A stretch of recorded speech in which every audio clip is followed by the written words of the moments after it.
अस्सलाम वालेकुम everyone, welcome to my YouTube channel. Review देने से पहले आप सबसे एक छोटी सी गुजारिश है, मेरे चैनल को सब्सक्राइब कर दें क्योंकि मुझे अपने चैनल को ग्रो करने के लिए 1K सब्सक्राइबर की ज़रूरत है। जी, आज मैं आपको ड्रामा जानिसार के एपिसोड 54 का रिव्यू दूंगी। इस एपिसोड में आप देखेंगे नौशरवान को वो पिक मिल जाती है जब दुआ सरफराज से मिलती है और फिर नौशरवान दुआ से पूछेगा वो पिक दिखाकर तुम सरफराज से मिलने गई थी, जिस पे दुआ फिर से बात छुपाएगी और कहेगी वो अम्मा से मिलने गई थी, जिस पे नौशरवान सबूत दिखाकर उसे खूब बातें सुनाएगा और कशमाला अपने प्लान में फिर से कामयाब हो जाएगी एक बार फिर से नौशरवान का दिल दुआ की तरफ से खराब करके। और फिर दुआ कशमाला से कहेगी ये सब आपकी चाल थी ना, आपने ही पिक्चर बनवाई थी, आपने मेरे पीछे अपने जासूस लगवाए हुए हैं। तो कशमाला कहेगी कि तुम्हारी जैसी औरत हो तो जासूसी करनी पड़ती है और नौशरवान को भी पता चले ना तो उनकी बीवी किस टाइप की औरत है, जिस पे दुआ कहेगी आप आंख से खेल रही हैं।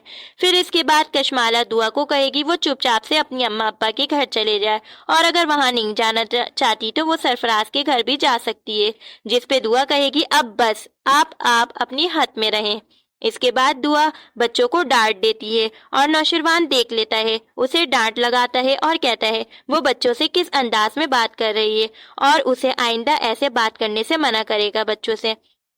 और फिर से कशमाला को मौका मिल जाएगा दुआ को नौशरवान से बात सुनाने का, जिस पे कशमाला कहेगी दुआ को मेरा और बच्चों का इस घर में रहना खटकता है और वो लोग यहाँ से चली जाएंगे अपने टिकट करवाकर, जिसमें नौशरवान कहेगा कोई कहीं नहीं जाएगा, सब यहीं रहेंगे। फिर दुआ नौशरवान के पास जाएगी और उससे अपनी बिहेवियर की माफी मांगेगी, जिस पे नौशरवान कहेगा उसे उसकी सफाई की जरूरत नहीं है और वो उसे वहां से जाने के लिए कहेगा, जिस पे दुआ अपनी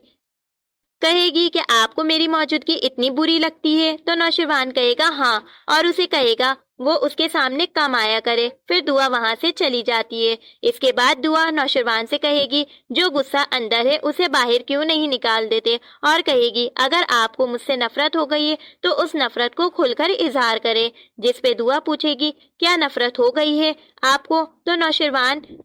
कह देता है वक्त आने पे जरूरत लगेगी तो वो उसे पता चल जाएगा और वो वहां से चला जाएगा। फिर दुआ की अम्मी अपनी बेटियों के नसीब के बारे में कह रही है कि उसे क्या पता था उसकी बेटियों के नसीब ऐसे होंगे और सरफराज को बुरा बुरा भला कहेगी, जिस पे उसके अब्बू कहेंगे अब आगे का सोचो आगे क्या करना है, जिस पे उसके अब्बू कहेंगे बच्चे की पैदाइश के बाद वो फिजा की दूसरी शादी करेंगे और ये बात फिजा सुन लेगी और आकर कहेगी अब वो शादी नहीं करना चाहती और अपनी पूरी जिंदगी अपने बच्चे के साथ गुजार लेगी और कहेगी आप लोग अपने दिल से शादी का ख्याल निकाल दे और फिर से वो दुआ को अपनी जिंदगी की बर्बादी का इल्जाम देने लगेगी।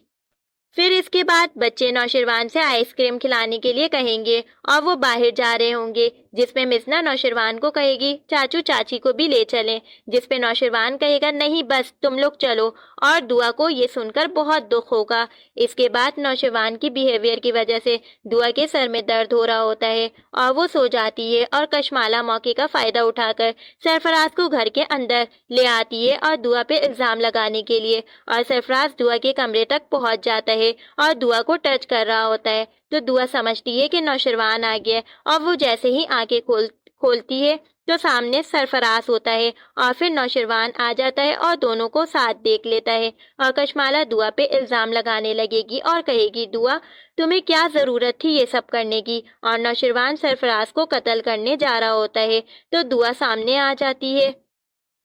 और उसे बचा लेती है, जिससे नौशरवान का शक यकीन में बदल जाएगा और सरफराज वहां से चला जाता है और फिर दुआ अपनी सफाई दे रही होगी पर नौशरवान यकीन नहीं करेगा दुआ की बात पे और कुछ और कहेगा मैं तुम्हें छोड़ दूं और तुम सरफराज के पास चले जाओ, तुम यही चाहती हो ना, पर मेरे जीते जी मैं ऐसा नहीं होने दूंगा और अपनी आखिरी सांस तक उसे नहीं छोड़ेगा, लेकिन अब मैं तुम्हारे चेहरे की तरफ पलट कर भी नहीं देखूंगा। और कशमाला ये सब खड़े होकर देख रही होगी और खुश हो रही होगी और दुआ ये सब सुनकर अपनी और नौशरवान की पुरानी बातों को याद करने लगेगी। ये एपिसोड यहीं पे एंड हो जाएगा। अगर आपको मेरी ये रिव्यू अच्छी लगी हो तो मेरे चैनल को लाइक कर दे, सब्सक्राइब कर दे, कॉमेंट कर दे and don't forget to press the bell icon. Okay, अल्लाह हाफिज।